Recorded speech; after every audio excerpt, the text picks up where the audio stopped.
Hello friends, welcome back to our channel. எல்லாரும் ஹாப்பியாக ஆரோக்கியமாக இருப்பீங்க நம்புறேங்க. இன்னைக்கு வீடியோ பார்த்தீங்கன்னா ரொம்ப யூஸ்ஃபுல்லாக இருக்க போதுங்க. மத்தியான நேரத்தில் சோம்பெல்லாம் தூக்கம் வர மாதிரியே இருக்குது, அடிக்கடி தூங்கிடுற, வெயிட்டும் போடுதுன்னு ஃபீல் பண்ணிட்டு இருந்தீங்கன்னா இந்த வீடியோ ஃபுல்லாக பார்த்துட்டு ட்ரை பண்ணி பாருங்க. தூக்கமும் வராது, பிரிஸ்காக இருக்கலாம், அதே டைமில் வந்து மணி சேவிங்காகவும் இருக்குங்க. என்னென்ன ஐடியாஸ்னு வாங்க வீடியோக்குள்ளே போய் பார்க்கலாம்.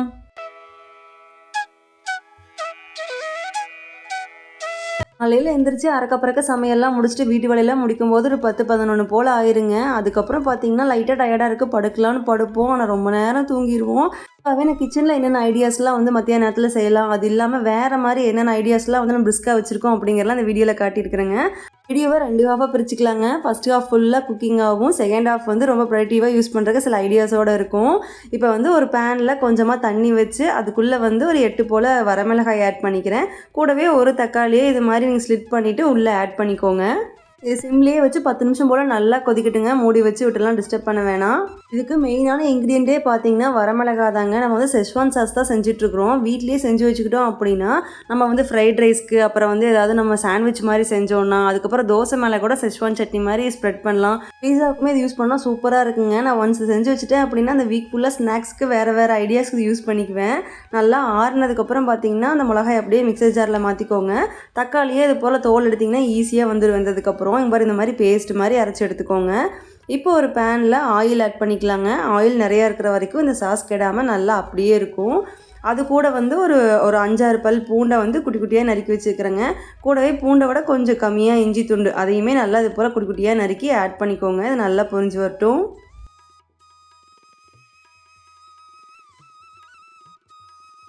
பூண்டு இஞ்சியும் லைட்டாக கிறிஸ்பி ஆன உடனே அது கூட வந்து நம்ம அரைச்சி வச்சுருக்கிற பேஸ்ட் ஆட் பண்ணிக்கலாங்க. இது நல்லா மிதமான ஹீட்லேயே வச்சு நல்லா இது மாதிரி கிளறி விடுங்க.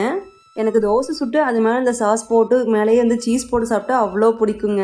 இப்போ இது கூட ஒரு டேபிள் ஸ்பூன் அளவுக்கு சர்க்கரை, ஒரு டேபிள் ஸ்பூன் அளவுக்கு உப்பு, இந்த ரெண்டையும் மிக்ஸ் பண்ணிவிட்டு தண்ணியெல்லாம் வற்றி லைட்டாக எண்ணெய் பிரிஞ்சு வரும் பார்த்தீங்களா, அந்த ஸ்டேஜ் வரைக்கும் நல்லா இது போல் கிளறி விடுங்க. அடி பிடிக்காமல் பார்த்துக்கோங்க. ஃபைனலாக அடுப்பை ஆஃப் பண்ணும்போது கொஞ்சமாக வினிகர் சேர்த்து இறக்கிட்டிங்கன்னா சாஸ் கொஞ்சம் நாளைக்கு அதிகமாகவே வருங்க. பட் நான் இன்றைக்கி ஆட் பண்ணல. நான் வந்து கரெக்டாக 1 வீக் யூஸ் ஆகிற மாதிரி அளவாக தான் செஞ்சுருக்கிறேன். இது ஒரு கண்ணாடி பாட்டிலில் போட்டு ஸ்டோர் பண்ணிக்கிங்க. நல்லா ஆறுனதுக்கப்புறம் தான் இது மாதிரி ஸ்டோர் பண்ணணும். இதை வச்சு நூடுல்ஸ், ஃப்ரைட் ரைஸ்லாம் செய்வேங்க. நான் அப்கமிங் ஷார்ட்ஸில் வந்து ஷேர் பண்ணுறேன். கண்டிப்பாக இது யூஸ்ஃபுல்லாக இருக்கும், ட்ரை பண்ணி பாருங்கள். அடுத்த நாள் மத்தியானம் என்ன பண்ணேன் அப்படின்னா, இன்றைக்கி கொடுத்த மாதிரி இந்த வீடியோவில் காட்டுறது எல்லாமே ஒவ்வொரு நாள் ஆஃப்டர்நூன் செஞ்சிங்க அப்படின்னா டைம் பாஸும் ஆகும், தூங்காமல் இருப்போம். அதே மாதிரி ஹெல்த்தியாக நம்ம வந்து வீட்லேயே வந்து சில விஷயங்கள் செஞ்சுருக்கோம் அப்படின்னு ஒரு சாட்டிஸ்ஃபேக்ஷனும் இருக்குங்க. எனக்கு பார்த்தீங்கன்னா அடிக்கடி கைகாலெலாம் வலிச்சிட்டு டயர்டாக இருக்கிற மாதிரியே இருக்குங்க. சரி, ஏதாவது இது மாதிரி லட்டு மாதிரி ப்ரிப்பேர் பண்ணி ரெகுலராக எடுத்துக்கலான்னு பிளான் பண்ணேன். அதனால தான் கொஞ்சமாக வந்து இது மாதிரி பூசணி விதை, அதுக்கப்புறம் பாதாம், முந்திரிலாம் எடுத்துக்கிட்டேங்க. நட்ஸ் வந்து நம்ம இஷ்டம்தான், நீங்கள் எது வேணுமோ வால்நட்ஸ் அது மாதிரி எது வேணாலும் எடுத்துக்கோங்க. அது நல்லா ரோஸ்ட் பண்ணதுக்கப்புறம் பார்த்தீங்கன்னா ஒரு சின்ன கப்பில் 1 கப் அளவுக்கு தேங்காய் துருவல் ஃப்ரெஷ்ஷாக தான் எடுத்துருக்குறேங்க. நீங்கள் வந்து டெசிகேட்டட் கோகோனட் இருந்தால் கூட ஆட் பண்ணிக்கலாம். நான் வந்து ஃப்ரெஷ்ஷாக இருக்கிறங்காட்டி நெய்யில் போட்டு நல்லா இது மாதிரி ரோஸ்ட் பண்ணிக்கிறேன். எந்த அளவுக்கு ரோஸ்ட் பண்ணுறீங்களோ அந்தளவுக்கு வந்து ரொம்ப நாள் வந்து லட்டு வந்து கெடாமல் இருக்கும். அடுத்து நம்ம தேங்காய் எடுத்தோம் பார்த்தீங்களா, அதுலேயே 3 கப் அளவுக்கு ராகி மாவு எடுத்துருக்குறேங்க. இதை வந்து லைட்டாக அப்படியே மீடியம் ஃப்ளேம்லேயே வச்சு மெல்லமாக வறுக்கணும். இதையே நம்ம செய்கிறதுக்கு யூஸ் பண்ணியிருக்கிற ராகி, தேங்காய், அதுக்கப்புறம் அந்த நட்ஸு எல்லாமே உடம்புக்கு வந்து ரொம்பவே நல்லதுங்க. அதனால் இது மாதிரி செஞ்சு வச்சிட்டிங்க அப்படின்னா கிட்ஸுக்கு மட்டும் இல்லை, பெரியவங்களும் தினம் ஒரு லட்டு சாப்பிட்டு வரலாம். உடம்புக்கு ரொம்ப நல்லது. இதை வந்து கிட்டத்தட்ட 15 நாள் வரைக்கும் ஃப்ரிட்ஜில் ஸ்டோர் பண்ணலாங்க. நல்லா வறுபட்டதுக்கப்புறம் ஒரு 2 டேபிள் ஸ்பூன் அளவுக்கு நெய் விட்டு இது மாதிரி கொஞ்சம் ஈரப்பதம் இருக்கிற மாதிரி அந்த மாவை வந்து மிக்ஸ் பண்ணி விட்டுருங்க. இப்போ அது கூடயே தேங்காய் துருவல் இருக்குது பார்த்தீங்களா, அதையே ஆட் பண்ணிக்கலாம். இப்போ வந்து நான் கொஞ்சமாக இன்றைக்கி வந்து கருப்பட்டி எடுத்துருக்கிறேன். நீங்கள் நாட்டு சர்க்கரையோ வெல்லம் இனிப்புக்கு உங்களுக்கு தகுந்த மாதிரி நீங்கள் எடுத்துக்கலாம். இது ஜஸ்ட்டு வந்து கரைக்கிறக்க அளவாக மட்டும் தண்ணி ஊற்றிட்டு இது மாதிரி நல்லா கரைச்சி விட்ருங்க. பாகு பதம்லாம் இது தேவையில்லைங்க. இது பார்த்திங்கன்னா இந்த பூசணி விதையை அரைச்சி வச்சுருந்தோம் பார்த்தீங்களா, அதை உள்ளே ஆட் பண்ணிக்கலாம். கூடவே மணத்துக்காக கொஞ்சம் ஏலக்காய் தூள் போட்டுக்கிறேங்க. இப்போ வந்து நல்லா வந்து அந்த பக்கம் வந்து கருப்பட்டி வந்து நல்லா கரைஞ்சி வந்துருச்சு. பதம்லாம் கிடையாது, நல்லா கரைஞ்சி லைட்டாக நுர வந்தால் போதுங்க. இதை மிக்ஸ் பண்ணி விட்டுட்டு கொஞ்சம் கொஞ்சமாக அந்த கருப்பட்டி பாகை ஆட் பண்ணிக்கோங்க. உங்களுக்கு லட்டு பதத்துக்கு பிடிக்கிறதுக்கு வரல அப்படின்னா வேணுங்கிற அளவுக்கு நெய் தாராளமாக ஆட் பண்ணிக்கலாங்க.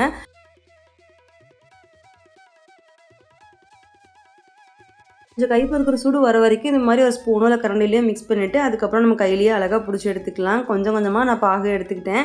எப்போவுமே தேவைக்கு விட கொஞ்சம் அதிகமாக வந்து ஸ்வீட்னஸ் வெல்லம் செஞ்சு வச்சுக்கிட்டிங்க அப்படின்னா பத்தலனா கூட டக்குன்னு ஆட் பண்ணிக்கலாம். அதுக்காக தான் நல்லா இது மாதிரி பசட்டு வச்சுட்டு உருண்டை பிடிச்சிட்டோம் அப்படின்னா சூப்பராக ஹெல்த்தியான ஒரு லட்டு வந்து வீட்லேயே ரெடி பண்ணியாச்சு.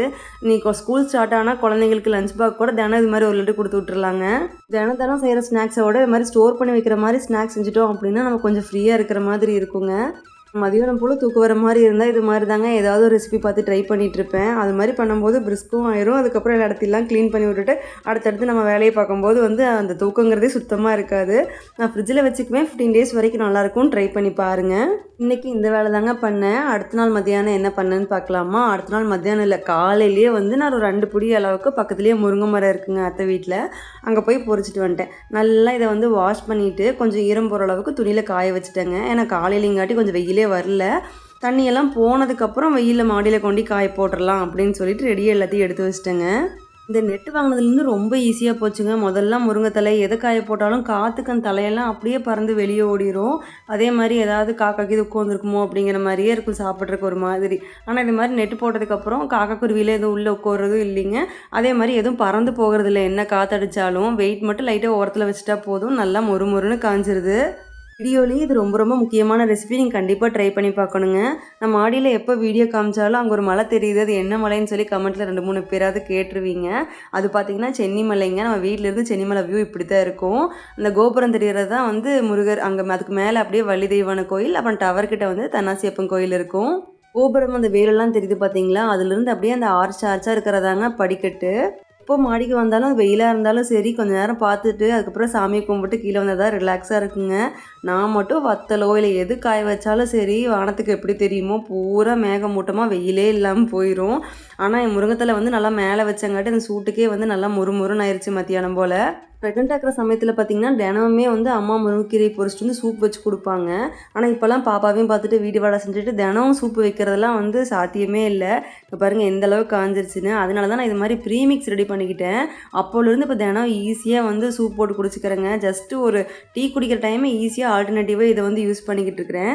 இந்த முருங்கைக்கீரை சூப் செய்யறதுக்கு நீங்கள் கை வலிக்கு இலையெல்லாம் பறிக்கணும்னு அவசியமே இல்லைங்க. இது மாதிரி காய வச்சதுக்கப்புறம் இப்படி உருவுனீங்க அப்படின்னா பெரிய தண்டு தனியாக வந்துடும், இலையெல்லாம் தனியாக வந்துடும். சின்ன தண்டெல்லாம் இருந்தாலுமே வந்து உடம்புக்கு ரொம்ப நல்லது தான். நீங்கள் தேவைப்பட்டால் ஃபில்ட்ரு பண்ணிக்கலாம். நான் வந்து ஃபில்ட்ரு பண்ணாமையே தாங்க குடித்தேன். அப்போ கூட வந்து மிக்சர் ஜாரில் போட்டு அரைச்சிட்றதுனால எந்த ப்ராப்ளம் இல்லை.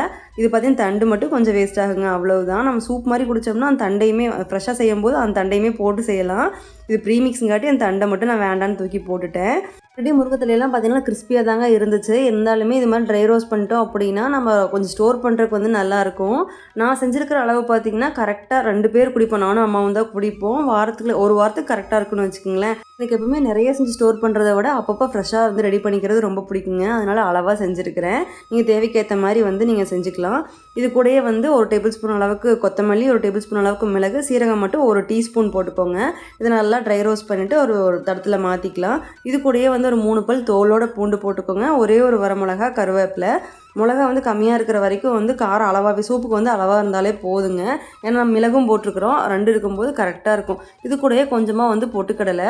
நம்ம சூப்பெல்லாம் ப்ரீமிக்ஸ் வாங்கும்போது பார்த்திங்கன்னா உள்ளே கார்ன்ஃப்ளவர் ஆட் பண்ணியிருப்பாங்க. அப்போ தான் சூப் வந்து கொஞ்சம் திக்னஸாக இருக்கும் அப்படிங்கிறக்காக. நம்ம கார்ன்ஃப்ளவர் ஆட் பண்ணுறத விட இது மாதிரி பொட்டுக்கடலை ஆட் பண்ணிட்டீங்க அப்படின்னா மாய்ஸ்சரையும் அப்சர்வ் பண்ணிக்கும், அதே சமயம் சூப்புமே திக்காக இருக்குங்க. அடுப்பை ஆஃப் பண்ணதுக்கப்புறம் தேவையான அளவுக்கு உப்பு போட்டுக்கலாம். உப்பு போட்டு நல்லா அதையுமே ட்ரை ரோஸ்ட் பண்ணிவிட்டு ஆட் பண்ணிக்கோங்க. உப்பு கொஞ்சம் கம்மியாக தாங்க இருந்தது, நீங்கள் தேவைக்கேற்ற மாதிரி போட்டுக்கோங்க. இப்போது இதெல்லாம் நல்லா சூடு ஆறுனதுக்கப்புறம் நம்ம அரைச்சி எடுத்துட்டா வேலையே முடிஞ்சுதுங்க. அரைக்கும்போது பார்த்திங்கன்னா ஃபஸ்ட்டு முருங்கைத்தலையை மட்டும் போட்டு தனியாக அரைச்சி எடுத்துக்கோங்க. அதுக்கப்புறம் அந்த கொத்தமல்லி, சீரகர்லாம் இருக்குது பார்த்திங்களா, அதை போட்டுக்கலாம். இது மாதிரி ப்ரீமிக்ஸ் செய்யும் போதெல்லாம் யோசிப்பாங்க ஃப்ரெஷ்ஷாக சாப்பிட்றதானே ஹெல்த்தி, இது வந்து அந்தளவுக்கு சத்து கிடைக்குமா அப்படின்னு யோசிச்சுக்கிட்டே இருப்பேங்க. எனக்கு தெரிஞ்சவங்க வந்து டயட்டிஷியனாக தான் இருக்கிறாங்க. அவங்ககிட்ட கேட்டப்போ சொன்னாங்க இதுலேயும் வந்து நியூட்ரிஷன்லாம் டென்ஸாக தான் இருக்கும், அதாவது கான்சன்ட்ரேட்டடாக இருக்கும். ஃப்ரெஷ்ஷாக சாப்பிடும்போது கிடைக்கிற சில வைட்டமின்ஸ் மட்டும், மினரல்ஸ் மட்டும் இதில் குறைவாக இருக்கலாம். மற்றபடி சத்துக்கள் வந்து ஏறக்குறைய ஒரே மாதிரி தான் இருக்கும். அதனால் கில்ட்டி இல்லாமல் தாராளமாக நீங்கள் இது மாதிரி ப்ரீமிக்ஸ்லாம் சாப்பிடலான்னு சொன்னாங்க. அதுக்கப்புறம் தான் எனக்கு கொஞ்சம் ரிலாக்ஸாக இருந்தது. இப்போ இது நல்லா ஆற வச்சதுக்கப்புறம் ஒரு பாட்டிலில் ஸ்டோர் பண்ணி வச்சுக்கிறேங்க. இது கரெக்டாக வந்து 1 வீக்கு வரும்னு வச்சுக்கோங்களேன். எங்களுக்கு 1 டேபிள் ஸ்பூன் அளவுக்கு குடிச்சிருவோம் போட்டு. உங்கள் வீட்டுக்கு பக்கத்துலலாம் முருங்கைத்தலை நிறைய கிடைக்கும் அப்படிங்கிற மாதிரிலாம் இருந்துச்சுன்னா நீங்கள் இது மாதிரி செஞ்சு கூட சேல்ஸ் பண்ணலாங்க. நல்ல ஒரு ஹோம்மேட் பிஸ்னஸாக இருக்கும். ட்ரை பண்ணி பாருங்கள். இது மாதிரி ஏர்டைட்டாக போட்டு வச்சுக்கோங்க. இது எப்படி சூப் பண்ணுறதுன்னு பார்த்துடலாம். இன்றைக்கி வந்து நான் எனக்கு மட்டும்தாங்க வச்சுருக்கிறேன். இன்றைக்கி அம்மா ஊருக்கு போயிட்டாங்களா, ஸோ எனக்கு மட்டும்தான். கரெக்டாக 1 டம்ளர் அளவுக்கு தண்ணியில் 1 டேபிள் ஸ்பூன் அளவுக்கு இந்த பவுடர் ஆட் பண்ணிக்கிறேங்க. இதிலேயே உப்பு காரம் எல்லாம் இருக்குங்காட்டி நம்ம எதுவுமே பண்ண வேணாம். நல்லா தண்ணி கொதிக்க ஆரம்பிச்சிருச்சுங்களா, இப்போ ஒரு 10 நிமிஷம் மட்டும் மீடியம் ஃப்ளேமில் வச்சிடலாம். நல்லா அது கொதிச்சு வரட்டும். ஆல்ரெடி இதில் இருக்கிற எல்லா இன்க்ரீடியன்ஸுமே வந்து நம்ம வறுத்துருக்குறோம். அதனால் பெருசாக பச்சை வாசனையெல்லாம் இருக்காது. இருந்தாலும் வந்து ஒரு 10 நிமிஷம் வந்து கொதிச்சிருச்சு அப்படின்னா நம்ம குடிக்கும்போது சூப்பராக இருக்கும் டேஸ்ட்டு. முருங்கைத்தலை அப்படின்னா இது வந்து இதுக்கு தான் நல்லதுன்னே சொல்ல முடியாதுங்க. அது வந்து ஹேருக்கு நல்லது, ஸ்கின்னுக்கு நல்லது, கண்ணுக்கு நல்லதுன்னு ஒவ்வொன்றையும் சொல்லிக்கிட்டே இருக்கலாம். இது வந்து ஒரு பவர் ஹவுஸ்ன்னு தான் சொல்லணும். அந்த அளவுக்கு ஃபுல் அண்ட் ஃபுல் இதில் வந்து சத்துக்கள் இருக்குது. தினமும் வந்து நம்மளால் பொரியல் மாதிரி எடுத்துக்க முடியாது அப்படிங்கிற பட்சத்தில் இது மாதிரி சூப் மாதிரி செஞ்சு கொடுத்தீங்க அப்படின்னா ரொம்ப ஈஸியாக இருக்கும். ஈஸியாக எடுத்துக்கலாம். எல்லாருக்குமே பிடிக்கும். குழந்தைங்க கூட அதை குடிக்கலாங்க. பெருசாக காரமும் எதுவும் இல்லைங்களா, அதனால் நல்லாயிருக்கும். இப்போ நீங்கள் வேணும்னா இதை வந்து வடிகட்டியில் வடிச்சுக்கோங்க. பட் எனக்கு நல்லா ஃபைனாக அடிச்சங்காட்டி எதுவுமே வாய்க்கு பெருசாக தட்டுப்படல. அதனால் நான் அப்படியே தான் ஒரு மிதமான சூட்டில் ஆற வச்சதுக்கப்புறம் குடிக்கிறேன். குடிக்கிறதுக்கு ரொம்ப நல்லா இருந்ததுங்க. அந்த ஃப்ரெஷ்ஷாக பொரிச்ச இலையை போட்டு குடிக்கும்போது கூட லைட்டாக கச்சல் இருக்கிற மாதிரி இருந்துச்சு. ஆனால் இதில் வந்து எந்த ஒரு கச்சலுமே இல்லை. சூப்பராக இருந்தது. நான் மெயினாக அதை குடிக்க ஆரம்பிச்சது பார்த்திங்கன்னா வெயிட் லாஸ்க்காகவும், அதே மாதிரி ஹேர் வந்து எனக்கு ரொம்பவே தின்னாயிடுச்சுங்க.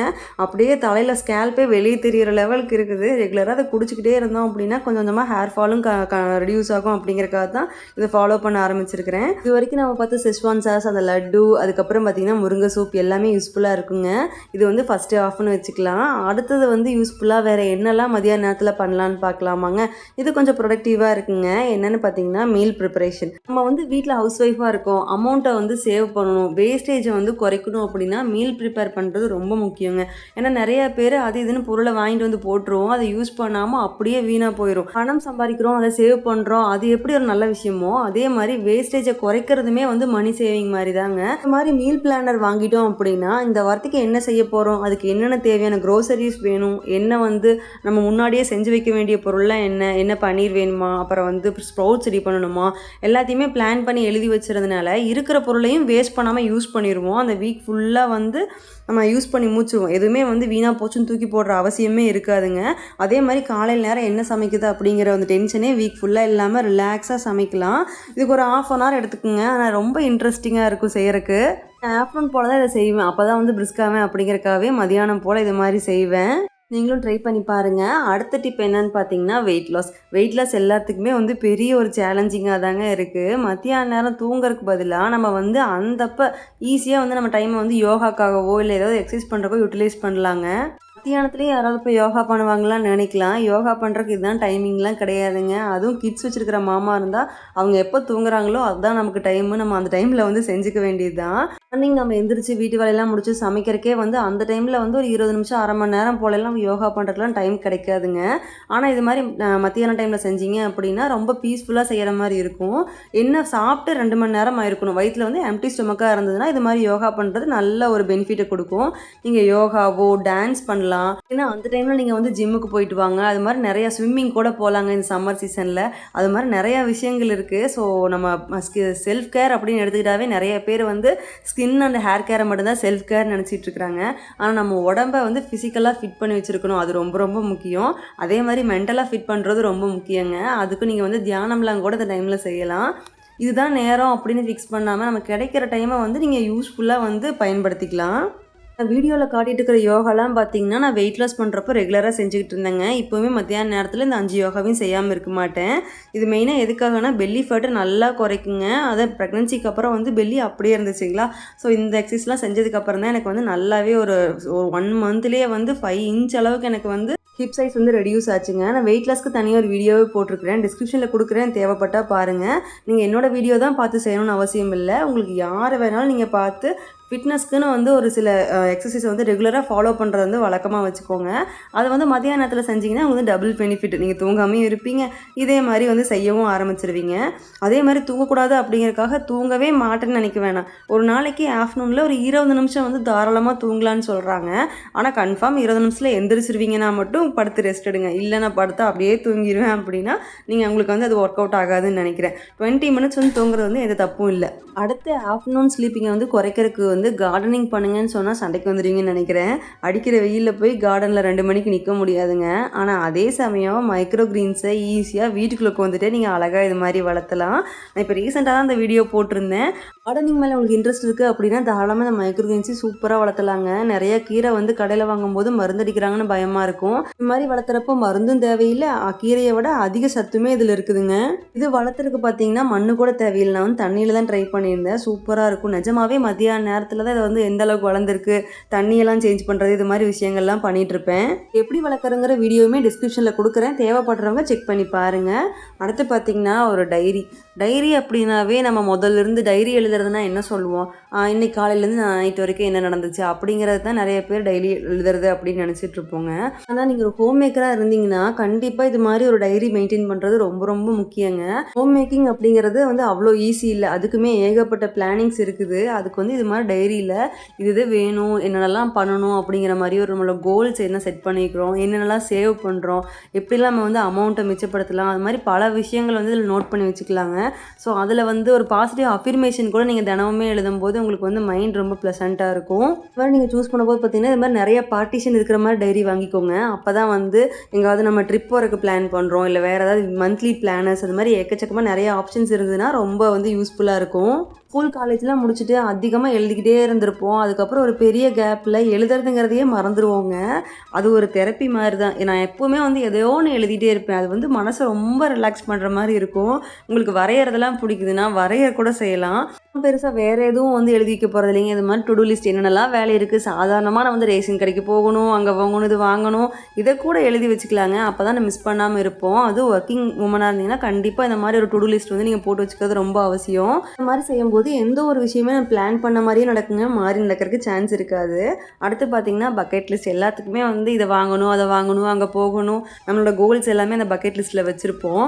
அதை வந்து என்னென்ன அப்படின்னு சொல்லி எழுதி வச்சுக்கோங்க. அப்பப்போ இந்த இயரில் வந்து எனக்கு இதெல்லாம் ஆசை, இதையெல்லாம் பண்ணணும் அப்படின்னு சொல்லி எழுதி வச்சுட்டு எப்பப்பெல்லாம் அது நிறைவேறுதோ அதையெல்லாம் டிக் பண்ணிட்டு வந்தோம் அப்படின்னா அது ஒரு மாதிரி சாட்டிஸ்ஃபேக்ஷனாக இருக்குங்க. அந்த பக்கெட் லிஸ்ட்டில் இருக்கிற அந்த விஷயங்கள்லாம் நிறைவேறணும் அப்படின்னா நான் என்னெல்லாம் பண்ணணும், என்னெல்லாம் கற்றுக்கணும், என்னையெல்லாம் வந்து என்ன சேஞ்ச் பண்ணணும், எப்படி சேவ் பண்ணணும் அப்படிங்கிறதெல்லாம் கற்றுக்கிறதே வந்து மத்தியான நேரத்தில் ஒரு ஸ்கில் டெவலப்மெண்ட் மாதிரி நீங்களே எது தேவையோ அதை வந்து ட்ரை பண்ணி பார்க்கலாம். அவ்வளோதாங்க. நான் சொன்ன விஷயங்கள்லாம் பிடிச்சிருந்ததுங்களா?